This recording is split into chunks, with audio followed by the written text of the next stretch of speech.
Bom dia! E hoje é dia de Popcorner. A gente tem musa brasileira? Sim, temos o talento maravilhoso de Bruna Marquezine estreando em Hollywood. Temos Barbenheimer de jogos? Gente, sim, Baldur's Gate 3 veio quebrando tudo e se juntando com Zelda. Temos treta no mundo do cinema? Temos! Mas não é a greve dessa vez, hein? Ainda não conhece o Meio? Se inscreve aqui no nosso canal, ative o sininho, curte e comente. O Meio é também uma newsletter e você pode ter todas as notícias fresquinhas do dia logo de manhã para não sair falando bobeira por aí.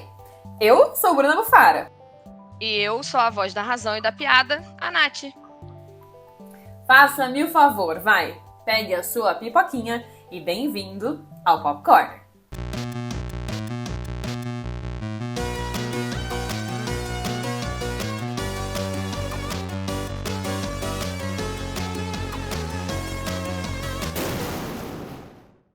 Não é greve, mas é treta em Hollywood. Pois é, lembra aí do filme Um Sonho Possível? Pois é, esse longa aqui garantiu o Oscar de melhor atriz a Sandra Bullock, justamente pela interpretação dela de Leigh Anne Tuohy, uma personagem real, né? Como diz aqui no topo do pôster do filme, baseado numa extraordinária história real. Tá, mas agora algumas pessoas querem que a Sandra Bullock devolva o seu Oscar merecidíssimo pela interpretação de Leigh, né? Vamos lá entender tudo isso que tá acontecendo, tá? O filme é de 2009 e ele diz ser baseado nessa extraordinária história real que conta a história de um casal branco, tá? Da Leigh, do seu marido, que adotaram Michael Oher, um jovem negro em situação de rua. O problema, e a treta agora, é que Michael Oher está processando o casal. Tá, como que acontece tudo isso? Esse casal diz que adotou o Michael. Adotou entre aspas, porque segundo o processo que Michael está fazendo agora, ele nunca foi de fato adotado, foi uma enganação. Ele diz que os Tuohy só o colocaram num processo de conservatorship, a tutela. Mesmo processo aí da Britney Spears, sabe? No caso, o casal poderia cuidar de toda a renda de Michael, administrando aí todos os recursos dele. O processo aí tem 14 páginas de petição, ele foi protocolado no Tennessee. E ele fala exatamente isso, tá? Fala que, na verdade, o Michael nunca foi adotado, que esse processo todo foi assinado 3 meses depois do Michael Oher ter mais de 18 anos. Então, o que acontece? Como ele tinha mais de 18 anos, a família disse que não poderia adotá-lo formalmente e, por isso, o colocaram nesse processo da tutela.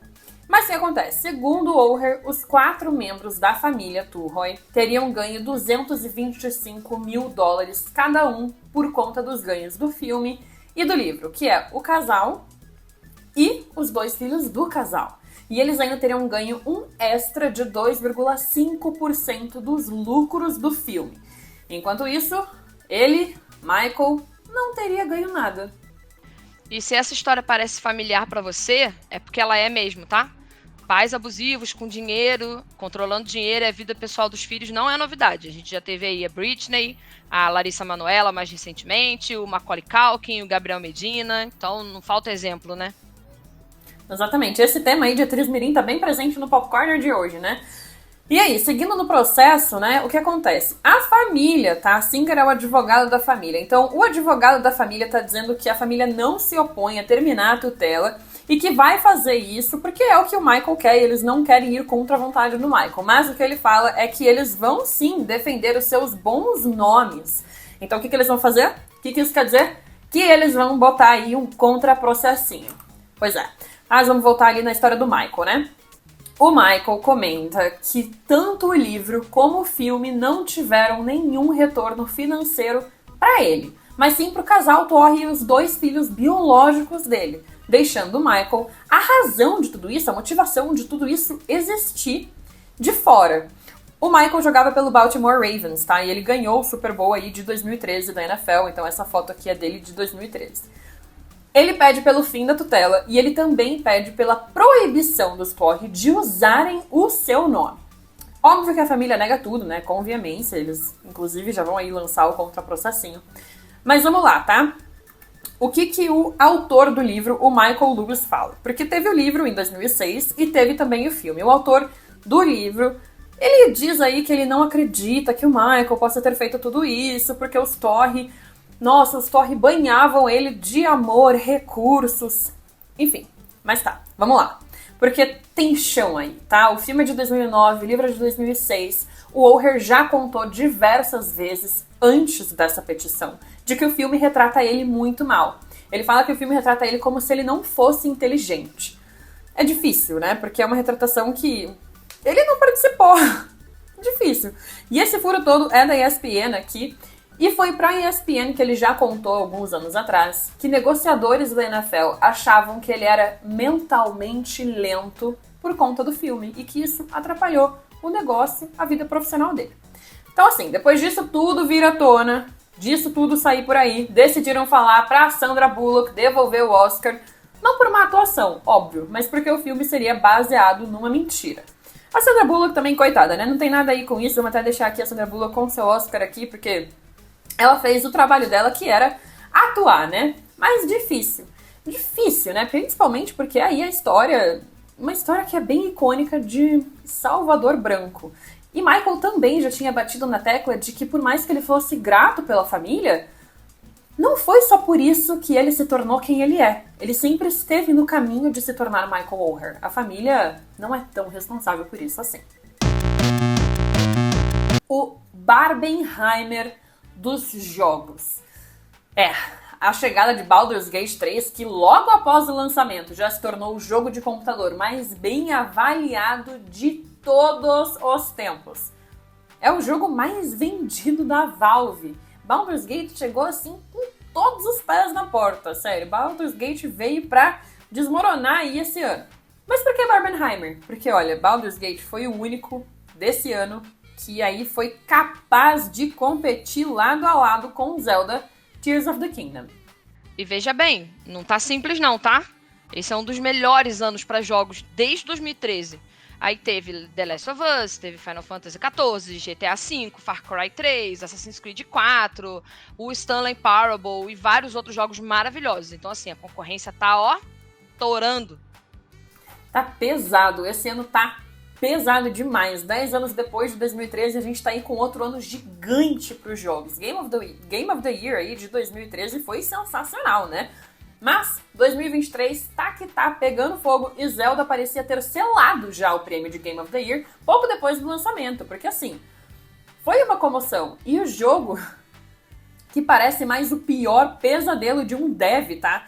Nos dá possibilidades surreais de construção, de criatividade. Então é um jogo que demanda muito do seu envolvimento. Solucionar puzzles é a parte mais divertida do jogo, porque a gente procura a maneira, às vezes, mais difícil para resolver alguma coisa.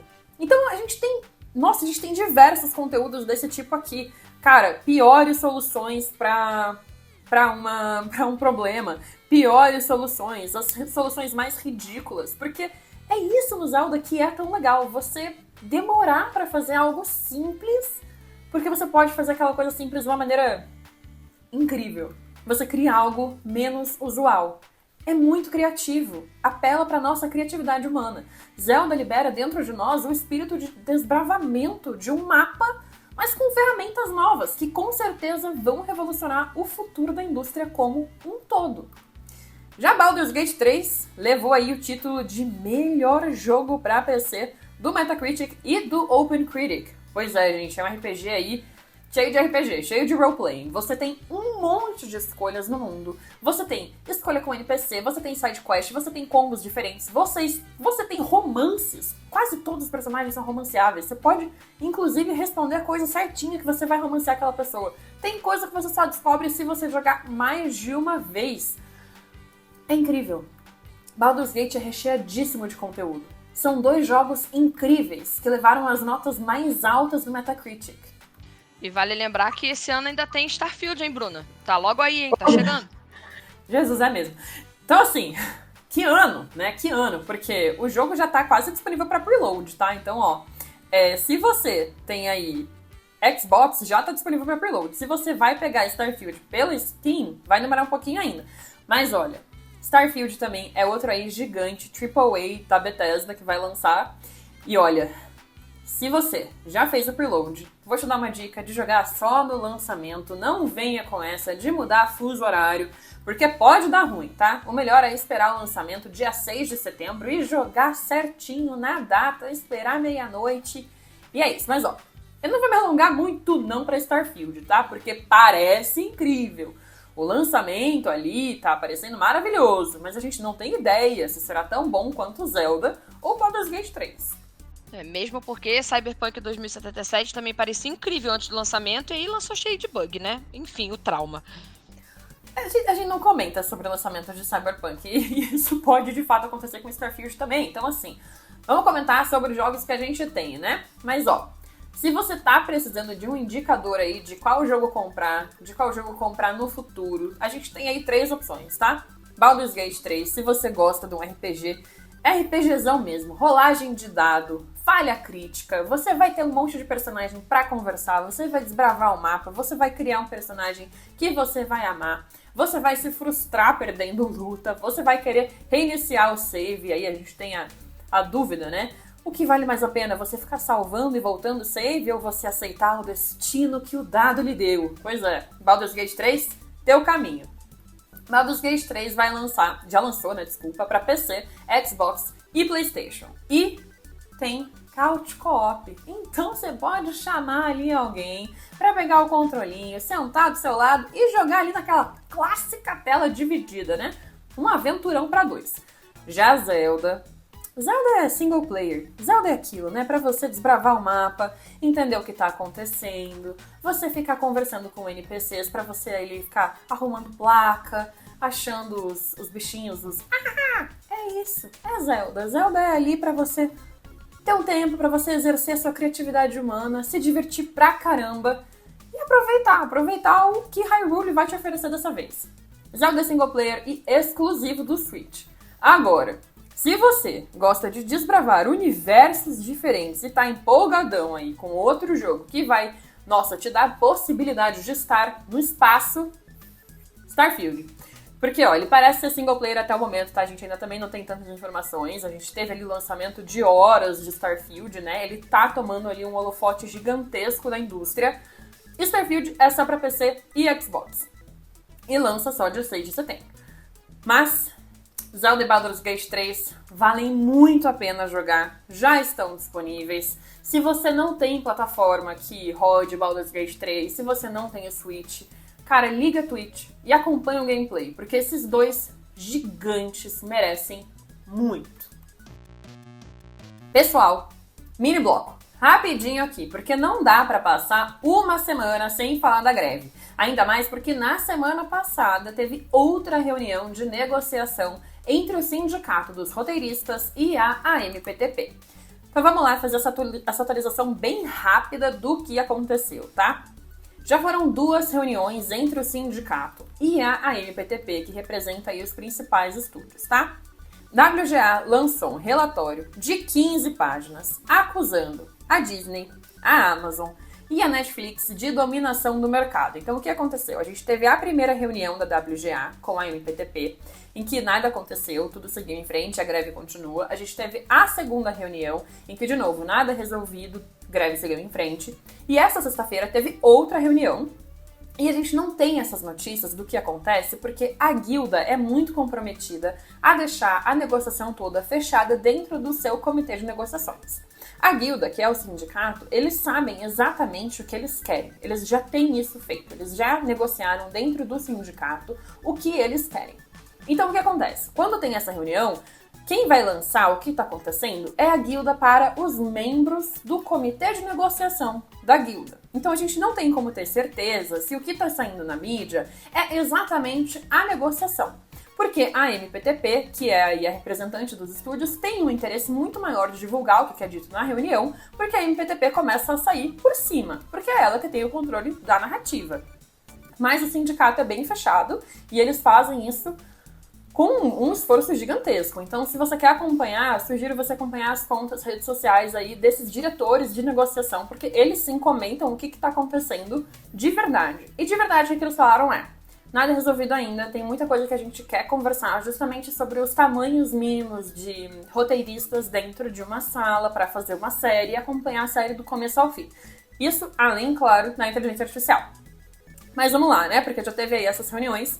E antes da terceira reunião, que foi essa sexta, eles lançaram, na quinta-feira à noite, esse documentão aí, acusando as 3 maiores streamers de dominação de mercado.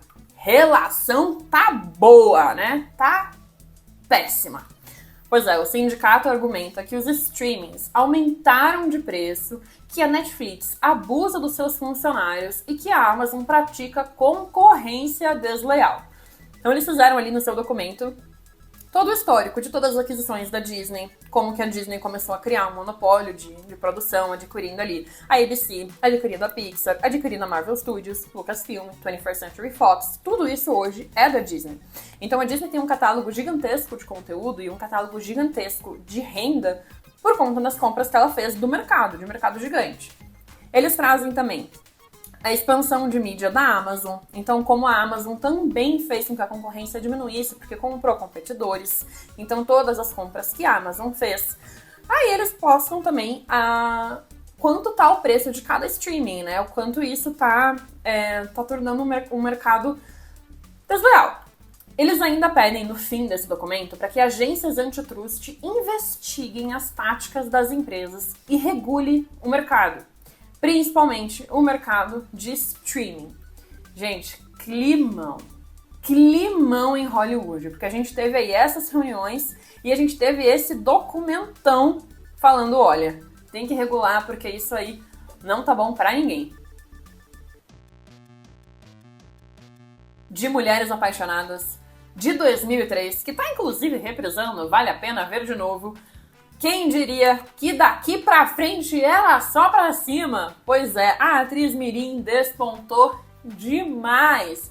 Gente, Bruna Marquezine, uma deusa, minha xará, dominando Hollywood com a estreia de Besouro Azul, o mais novo filme da DC. Gente, Bruna faz o papel de Jenny Cord, o interesse amoroso aí do Jamie Reyes, que é o personagem principal, né? Jenny é a herdeira de Ted Cord, que, pra quem não conhece nada de quadrinhos, é a segunda pessoa que usou o manto desse super-herói, do Besouro Azul. É isso aí. Ó, os protagonistas são latinos. Então, Besouro Azul é o primeiro filme de super-herói grande liderado por latinos. O diretor também é latino, Ángel Manuel Soto. Tá aqui ele, quer ver? A família latina, gente. Isso aqui é um dos pontos altos do filme, tá? A representação de uma família latina. Mas vamos lá pro Ángel Manuel Soto. Porque ele deu uma entrevista sensacional de aquecer o coração pro Hollywood Reporter, tá? Ele ficou triste que o lançamento do filme coincidiu com a greve da SEG, porque durante a greve não se pode promover os filmes. E para Ángel, isso é triste justamente porque os protagonistas, que são protagonistas de fora desse universo fechado de Hollywood, que são protagonistas latinos, não puderam ter o seu momento, o tapete vermelho. Mas que tudo bem, afinal de contas, a greve é importante e merece destaque. Diretor bom é assim, né? Uma mão no roteiro, outra na consciência. Exatamente, parabéns aí pro Ángel. Ele também comenta que é o primeiro filme que celebra a cultura latina, então principalmente aqui nesses momentos em família, né? Com personagens que se assemelham a uma cultura que ele tem proximidade, porque ele é latino. Representação latina, né? Numa enorme mídia. Outro ponto que Ángel comentou na entrevista com o Hollywood Reporter, que é, como eu falei, muito fofinha, de aquecer o coração, é que os personagens vão continuar a existir além do filme. Ou seja, eles vão se integrar ao universo da DC, principalmente o Besouro Azul, né? E a Bruna Marquezine, claro, porque Deusa, parabéns, merece Hollywood todinha e ela é o interesse romântico dele, né?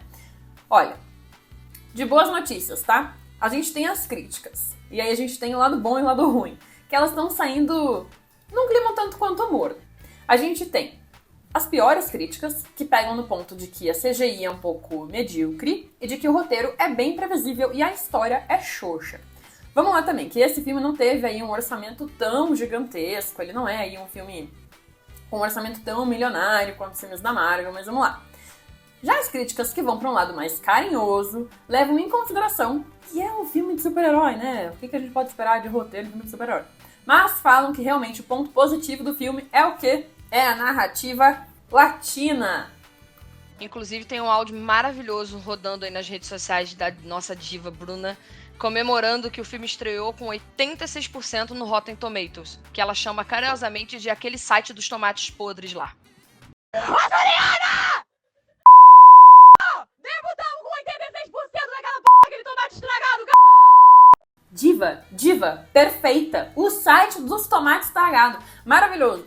Realmente, ele estreou com 86%, daí depois ele já deu uma diminuída, tá em 79% no momento que eu gravo esse vídeo.